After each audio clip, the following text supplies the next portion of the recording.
All right, so today we're going deep on this one. This is going to be interesting. We're diving into the mind of Nutt Los. Mm-hmm. And I know that's a little vague, but just stick with me. He's this German guy on YouTube, and basically his whole channel is like, I don't know, philosophy rants. Yeah, and Rance is putting it mildly, honestly. This isn't your typical political commentary, that's for sure. Right, like the guy's intense, but that's kind of why we're here. Right. It's like, what makes him tick? What's he going to say next? The guy keeps you on the edge of your seat, even if you don't always agree with him. Absolutely. And one of the things that really struck me about his videos is this idea of, get this, government by lottery. Okay, yeah, I got to admit, when I first heard that, I was like, huh. Explain that one to me. So imagine this. Instead of voting for our leaders, we just throw everybody's name in a hat and pick at random. That's Demarie, in a nutshell. See, that's what I'm talking about. Like, is that brilliant or completely insane? I can't decide. Right. But that's Nutt Los for you. And here's the thing. He actually connects this idea of Demarie to, of all things, fighting fascism. Okay, now you've really lost me. How does a lottery stop fascism? Well, to understand that, you got to understand how he defines fascism. He calls it a blood logic, right? This idea that some people are just born better than others because of their heritage. Okay, like those old money families who think they're royalty or something. Exactly. He's saying that mindset where you believe your lineage makes you inherently superior, that's the root of fascism. So it's not just about, like, dictators and stuff. It's about that deep down belief in inequality. Exactly. And he says this blood logic, it doesn't just apply to families, it can apply to whole groups of people. He uses the example of like aristocratic systems where your birth determined your worth. Fascism, to him, is just that same logic, but on a much bigger, more destructive scale. Huh. Okay, I'm starting to see where he's coming from. Yeah. But how does this tie back to Demarie? So Nutt Los believes that fascism thrives on inequality, right? So he's proposing Demarie as a way to level the playing field, to create a system where, theoretically, everyone has an equal shot at power.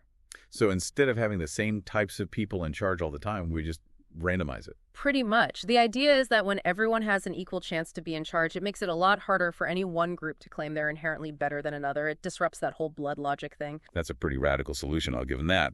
But, like, how do you even implement something like that? It sounds good on paper, maybe, but in the real world, I don't know about that. Yeah, and to really get into the nitty-gritty of his argument, we need to go a bit deeper into how he sees our current systems. All right, lead the way. Let's see what other crazy ideas this Nutt Los guy has up his sleeve. So last time we were talking about this whole Demarie thing, right? Like, instead of voting, we just draw names out of a hat to decide who's in charge. Right, like a political lottery system. Exactly. And honestly, the more I think about it, the more I'm like, wait, is that actually such a bad idea? I mean, look at our current situation. Well, that's exactly Nutt Los's point. Yeah. He'd argue that what we're doing now clearly isn't working. Yeah, like at least with the lottery, it feels like there'd be a chance for some, like, fresh perspectives, you know, instead of the same old, same old. Totally. And he calls our current state of affairs systemic self-delusion.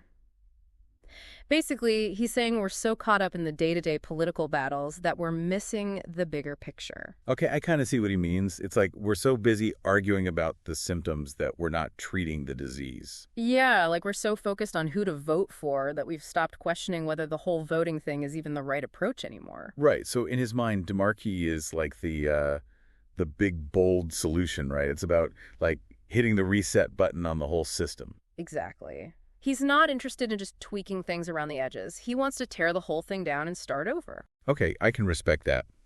But then the question becomes, like, how do you actually implement something like Demarie?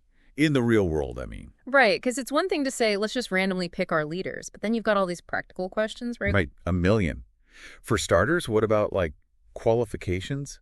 Not everyone knows how to run a country, right? Totally. And Nutt Los actually addresses this.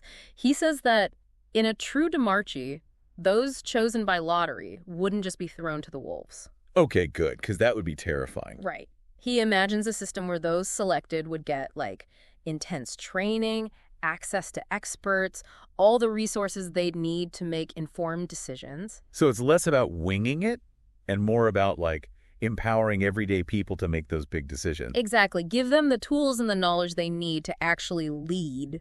Okay, that makes sense. But I still feel like there are so many logistical hurdles, you know, like how do you even transition from our current system to something like that. It seems almost impossible. Yeah, and to be fair, Nutt Los doesn't really give us a step-by-step guide for how to get there. Well, yeah, because it's all theoretical at this point, right? Right. He's more about, like, diagnosing the problem than prescribing the solution.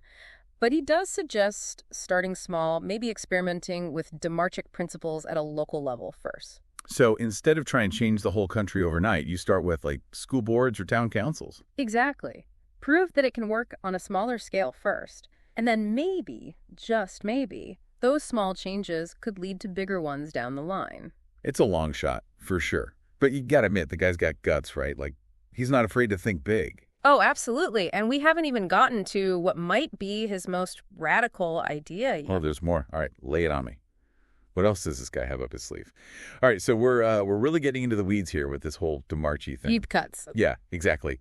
But, like, even if we could somehow make this lottery system work, I can't help but wonder, wouldn't it just make people even more apathetic? How do you mean? Well, if it's just random chance whether you get picked to be in charge, wouldn't people just be like, yeah, my vote, my voice, doesn't really matter anyway? That's a good point. And it's something that a lot of people bring up when they first hear about Demarie, but Nutt Los actually talks about this a lot in his videos. Oh, yeah. What's his take? Well, he'd say that what we call apathy is often a symptom of a system that makes people feel powerless. Like, if you don't believe your voice matters, why bother speaking up at all? So it's not that people are lazy or they don't care. It's that the system itself makes them feel like their participation doesn't count for much. Exactly. And here's where it gets really interesting. He connects this idea to this concept in psychology called shifting baselines. Shifting baselines. I've never heard of that. So basically, it's this idea that what we consider normal can change over time. Yeah. Even if that new normal would have seemed crazy to us before. Okay, I think I see what you mean. Can you give me an example? Sure. Like, think about how quickly we've all gotten used to smartphones. A few decades ago, the idea of having a computer in your pocket that could also make calls and take pictures, that would have blown people's minds. True. Now I can't even imagine life without my phone. Right. And Nutt Los is worried that the same thing is happening with our politics. We're becoming so used to feeling powerless that we're forgetting what it even means to have a real say in how things are run. Okay. Yeah, I see where he's coming from with that. But how does Demarie fix that? Well, he believes that knowing you could be chosen to serve in government, even if you never actually are, changes your whole relationship to the system. Instead of just being this abstract thing, it becomes real. Like, hey, that could be me up there making decisions. Exactly. It's kind of like jury duty. Most of us don't spend our days thinking about the legal system, but the moment we get that summons in the mail, we're forced to pay attention. Okay, I never thought about it like that. But it makes sense. But hold on. What about the people who get chosen but really don't want to do it? Like, not everyone is cut out for politics, right? Yeah, that's another common concern. But Nutt Los would say that with the right support in place, even people who are hesitant at first could rise to the challenge. So, like, instead of just throwing them in the deep end, give them the tools and training they need to actually succeed. Exactly. He envisions a system where those selected for service would have access to expert advisors, training programs, all sorts of resources to help them make informed decisions. Interesting. So it's not really about the lottery part. It's about creating a system that empowers everyday people to govern themselves effectively. Exactly. And he believes that this kind of shift from a system based on power and hierarchy to one based on participation and shared responsibility could have a transformative effect on society as a whole. Well, that's a pretty radical idea. But I have to admit, it's kind of refreshing to hear someone thinking so far outside the box, even if it's just food for thought. Absolutely. And that's the beauty of exploring ideas like this. Even if we don't agree with everything Nutt Los says, he's forcing us to confront some really fundamental questions about how our societies work and whether there might be a better way forward. Well said. Well, folks, that's our deep dive into the wild world of Nutt Los and his vision for a more democratic future. Whether you think his ideas are brilliant or bonkers, we hope this conversation has sparked some new thoughts and maybe even inspired you to question some of your own assumptions about how the world works. Thanks for joining us.